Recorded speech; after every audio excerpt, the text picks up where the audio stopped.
1년 4개월 남은 제22대 국회의원 총선 때문에 정치권은 본격적인 예열 모드로 들어갈 전망입니다.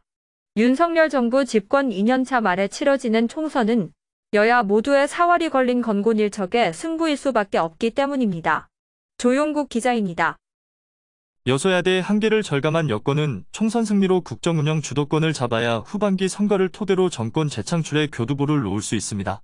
반대로 2021년 재보선부터 올해 대선, 지방선거까지 3연패로 위기에 몰린 야당은 총선에서 의회 권력까지 빼앗길 경우 존립 위기로까지 내몰릴 수 있다는 점에서 역시 절박한 상황입니다. 정부 출범 이후 거대 야당 힘에 밀렸다고 보는 여권은 상황을 반전시키기 위해 내년 절치부심할 것으로 보입니다. 최근 각종 여론조사를 보면 윤석열 대통령의 국정 지지도가 30% 중후반 40% 초반으로 다소 회복세를 보이고 있으나 이전 정권과 비교하면 여전히 높지 않습니다. 국정 지지율이 총선 승리는 물론이고 여당의 구심 유지와 단결의 핵심 변수라는 점에서 총선까지 남은 1년여간 추가 상승 동력을 만들어내는 것이 윤 대통령의 지상 과제가 될 것으로 보입니다. 이런 점에서 윤 대통령이 거듭 강조한 노동, 교육, 연금 3대 개혁 과제가 가장 주목됩니다.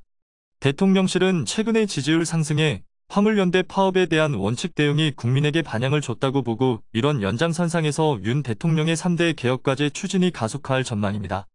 다만 민주당은 이 개혁 논의가 일방적 편향적이라는 입장이어서 여야 간 갈등이 이어질 것으로 보입니다.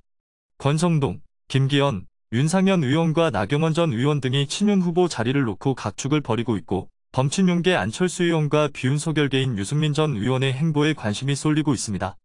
총선이 가까워져 오는 연말에는 간판급 선수가 필요하다는 안팎 요구에 따라 대규모 개각을 거쳐 한동훈 법무부 장관이나 정치권 출신인 권영세 원희룡 장관 등이 여의도로 차출될 가능성도 있습니다. 민주당은 이재명 대표가 전방위적 검찰 수사로 고조된 사법 리스크를 돌파할 수 있느냐가 관건입니다.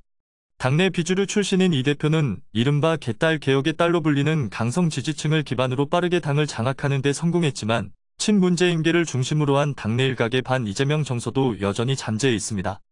이 대표가 사법 리스크 극복에 성공한다면 친정체제를 한층 공고히 하고 총선 승리 후 정권 탈환이라는 로드맵을 실행에 옮길 수 있지만 반대로 각종 의혹에 대한 안팎의 의구심이 더 커질 경우 지도부 교체론이 비등해지면서 당이 내홍에 빠질 수도 있습니다.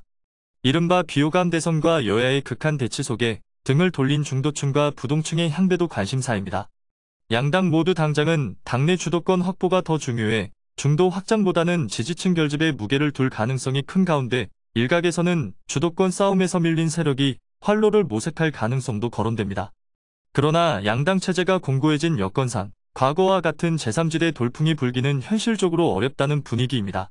매일TV뉴스 조용국입니다.